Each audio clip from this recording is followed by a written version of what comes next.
Ciao a tutti e bentornati nel mio canale. Io sono Kirito-kun e oggi vi porto Ningguang come DPS. Guardiamoli insieme. Zombie Apocalypse.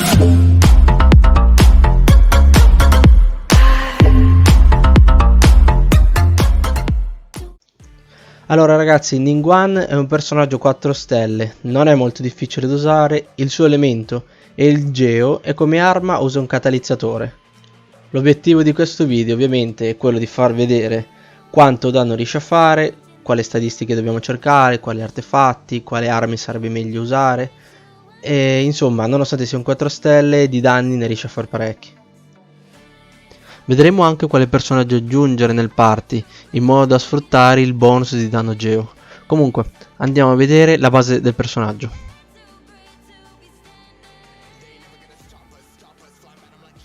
Una cosa che può sembrare banale è l'attacco, però con questo piccolo trucco dovrebbe migliorare. Praticamente se noi teniamo premuto in avanti mentre attacchiamo, la velocità aumenta.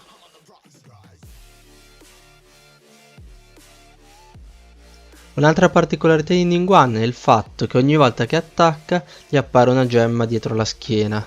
Poi una volta raggiunto le 3 gemme facciamo l'attacco caricato e fa più danno ancora. Prossimo passo è andare a vedere i talenti.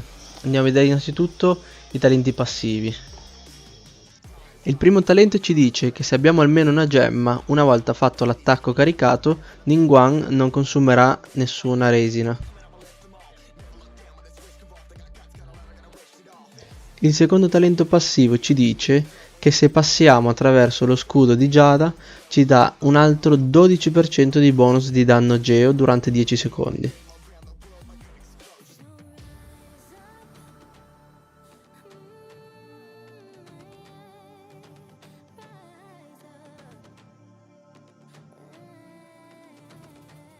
Ed ecco il primo talento da usare in campo, cioè lo scudo di Giada, che oltre a darci il nostro 12% di danno Geo, ci fa da riparo contro gli attacchi volanti dei nemici. Quindi più vita avrà il personaggio, più resistenza avrà lo scudo di Giada.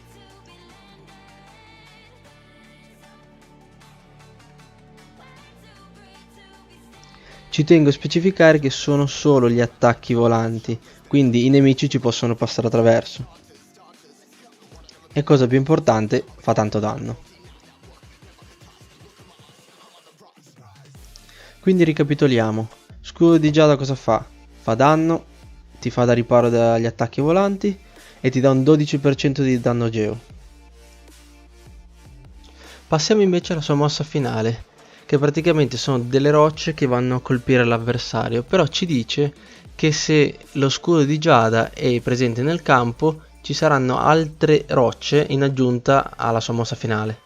Il suo TDE è di 12 secondi, cioè vuol dire che dopo 12 secondi, se abbiamo già la mossa caricata, possiamo riusarla. Qui vi faccio vedere la mossa finale senza lo scudo di Giada e con lo scudo di Giada, quindi vedete che le gemme aumentano nel secondo caso.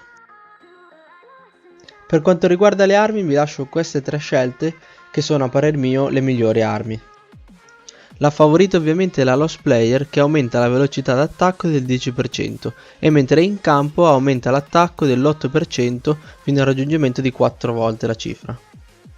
Come seconda scelta abbiamo il Solar Pearl, che dopo un attacco normale ci incrementa il nostro Elemental Skill ed Elemental Burst del 20% per 6 secondi, che a sua volta dopo aver lanciato uno dei due incrementa gli attacchi normali del 20%.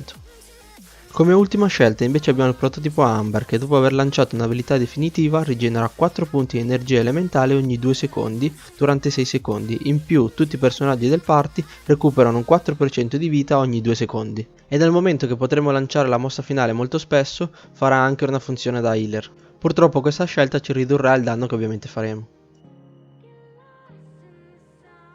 Ora passiamo agli artefatti. Io vi consiglio 2 del gladiatore e 2 di pietra arcaica, semplicemente perché abbiamo dei valori fissi, abbiamo sempre il 15% di danno Geo e sempre più 18 d'attacco. Un'altra possibile scelta sarebbe quello di avere il set Full Bolide o Bolide, che ci dà il 40% dell'attacco sugli attacchi normali e caricati, però ci lega dal fatto che dobbiamo avere per forza un personaggio che ci dia lo scudo. L'altra scelta che abbiamo è quella di mettere sempre 2 del set gladiatore e 2 del set noblesse noblish, aumentando così del 20% la nostra mossa finale. Ed eccoci finalmente arrivati alla scelta del party. In questo caso io ho scelto di mettere 2 personaggi di tipo Pyro in modo da avere il 25% d'attacco in più e 2 di tipo Geo in modo da avere il 15% di attacco ogni volta che abbiamo lo scudo, che può essere appunto creato sia dalla cristallizzazione sia da qualche altro personaggio come Noel o Zonling. Tenete presente che Ningguang è un personaggio che starà molto spesso in campo, quindi potremmo anche farci aiutare da un personaggio tipo Fish che lanciando Oz ci aiuterà a combattere.